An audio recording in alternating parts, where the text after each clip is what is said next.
college football poll of the season. Yesterday, the preseason coaches poll was released, and it comes with some controversy here. Texas 1, Ohio State 2, Penn State 3, and of course we know Texas, Ohio State, that's week 1. We join Heather Dinich and Paul Finebaum, two of our favorites right now, to break out a little bit of thoughts here. And we're going to do a segment that we call Heather's Heaters. Heather, you saw the top 10 initial rankings. Who do you think should be instead? Penn State should be the #1 team in the country. Look, on paper, they have far fewer questions than Texas. Drew Aller is going to be a better quarterback. He's going to improve his NFL draft stock. And he's also got two of the best running backs in the country, Nicholas Singleton, Katron Allen, and the defensive coordinator hire, Jim Knowles from Ohio State, I think is going to be a secret weapon. When Ohio State hired him, their defense was 44th in the country, and then afterwards, they were 4th. Yeah. Paul? Yeah, Peter, I hate to be the guy telling the young lady to get off my lawn, but Heather, get off my lawn already on Penn State. You're forgetting the most obvious thing. They still have James Franklin as a head coach, and he's yet to prove that he can handle this moment. And I'm not going to waste your time because you were at the games with what he blew last year, but that's why I can't wrap my arms around them. On paper, yes, but he's had good teams on paper before and managed to choke them away. Heather, give us your second heater of the day. What do you got?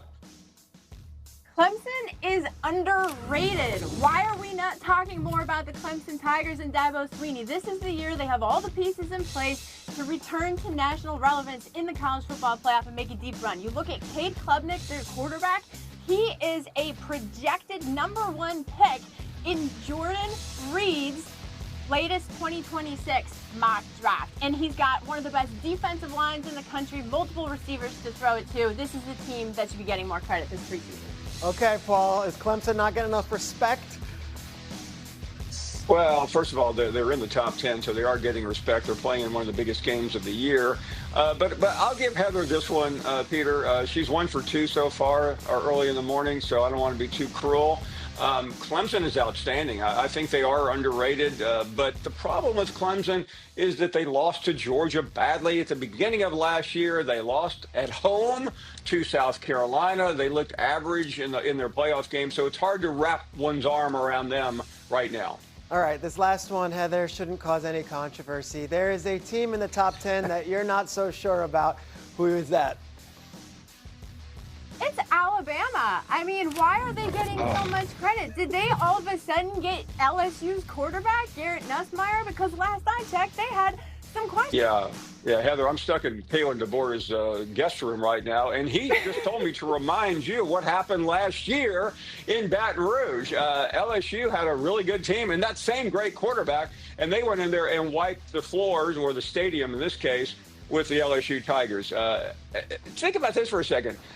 Alabama is ranked lower in this poll than at any poll since 2008. That was Nick Saban's second year, and they only became the #1 team in the country before losing that year. So ultimately, this looks bad to me. It looks like Alabama is underrated. I frankly think they're better than this. And Heather, calm down already. The season's still 4 weeks away. It is, and we have some required reading for everyone. On ESPN.com, our senior college football writer, Adam Rittenberg, put together an article looking at the level of patience certain programs will be given by their fan bases this coming season. And we start right there with Alabama, where we get the following from Adam.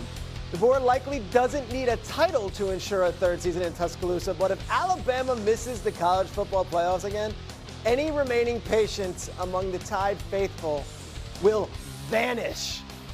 We're only in year 2. Paul, what if Alabama misses the playoffs? Well, Peter, I've never spent a winter in Siberia, but that's what it will be like for Kalen DeBoer. I think he will survive unless it is a disastrous miss. If he comes close, Greg Byrne, the athletic director there, very influential, is behind him. It was his big hire.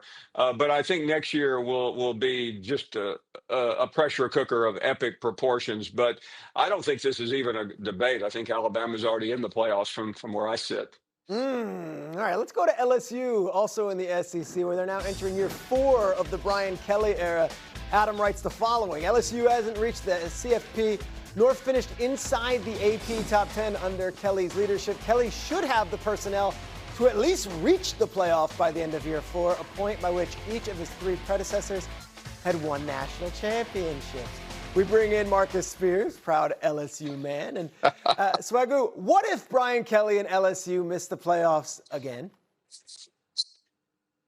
It's going to be disaster. First of all, it's so good to see Heather and Paul. Heather stepped on my toes because she keeps saying Clemson is going to beat LSU. And I know we don't do well in the first game of the season over the last couple of years, but Heather, give me a little bit of light, okay? Because you know who I think is going to win. And P-Town, what's up, baby? I haven't seen my guy in so long. It's good to see you, Paul. You still talking Alabama, even though we don't know what they going to be this year. Back to the question at hand, Peter Schrager. LSU is in that window now, and Paul and Heather knows this as well as anybody, where if you don't win big, if you're Brian Kelly, this fan base is done. And I'm just telling you, the wins and the success and all of the things, going to the SEC championship, your first year was great, but people still didn't feel like that was like a big-time accomplishment based on how it happened. This year, you see all of the transfers. You see the recruiting class. Garrett Nussmeier in the preseason Heisman conversation. All of those things in the past at LSU has aligned with them having big seasons. It doesn't guarantee a championship, but it should guarantee you being a playoff contender. And if they are not, if they on the outside looking in the playoffs, this fan base is going to turn quickly on Brian Kelly. And it's almost like it's been situations where they've been waiting to do it. This will be that inflection point if LSU doesn't win big this year. I'm telling y'all what I know, not what I think. Okay, Heather, you were at those SEC meetings what felt like 6 months. I felt like every time we talked to you guys, you were still in those directors' chairs. What was the vibe on LSU down there if Kelly actually doesn't win this season?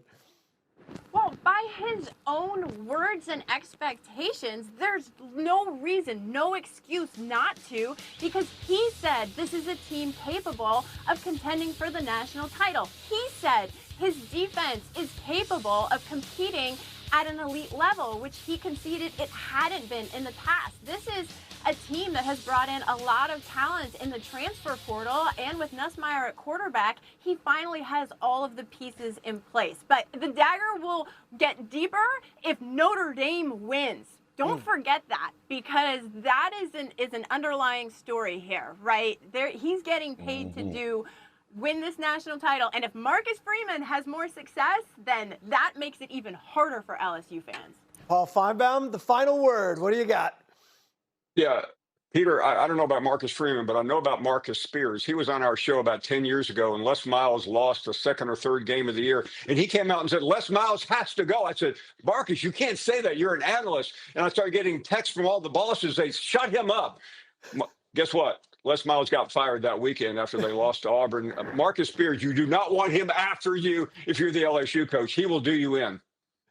Unbelievable. Micah Parsons wants some of that. We're going to get there. Will it happen? Will